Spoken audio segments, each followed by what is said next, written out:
চুল উস্কো খুস্কো, মুখে ময়লা, পরনে ছেঁড়া পোশাক। প্রথম দেখায় যাকে মানসিক ভারসাম্যহীন ভেবে এড়িয়ে যাবেন তিনি কি বাংলাদেশের জনপ্রিয় অভিনেত্রী কেয়া পায়েল? সামাজিক যোগাযোগ মাধ্যমে ভাইরাল হওয়া একটি ভিডিও ঘিরে এখন নেটিজেনদের চোখ কপালে, কারণ ভিডিওর মাঝপথে হঠাৎই হাজির হন অভিনেতা ফারহান আহমেদ জোভান। ভিডিওতে দেখা যায় ভবঘুরে বা মানসিক ভারসাম্যহীন মানুষের বেশে দাঁড়িয়ে আছেন কেয়া পায়েল। এক পর্যায়ে তাকে চিৎকার করে বলতে শোনা যায়, আমারে কেউ বল মারছে, আমি বিচার চাই। ঠিক তখনই মোটরসাইকেল নিয়ে সেখানে পৌঁছান জোভান। তাকে দেখেই কেয়া তেড়ে যান, শুরু হয় অদ্ভুত আচরণ। ভিডিওটি শেয়ার করে জোভান মজা করে লেখেন, সেমডি পাগল নাকি, আমারে কয় খাইয়া আলাইব। ভিডিও দেখে অনেকেই প্রথমে কেয়া পায়েলকে চিনতেই পারেননি।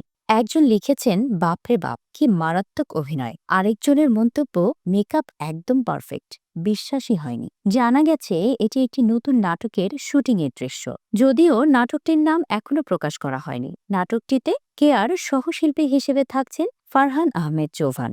এর আগেও এই জুটি বেশ কিছু নাটকে অভিনয় করে দর্শকদের হৃদয়ে জায়গা করে নিয়েছেন। গ্ল্যামার লুকের বাইরে গিয়ে চরিত্রের প্রয়োজনে এমন সাহসী রূপে নিজেকে তুলে ধরে আবারও প্রমাণ করলেন কেয়া পায়েল শুধু সুন্দরী নন, তিনি একজন শক্তিশালী অভিনেত্রী।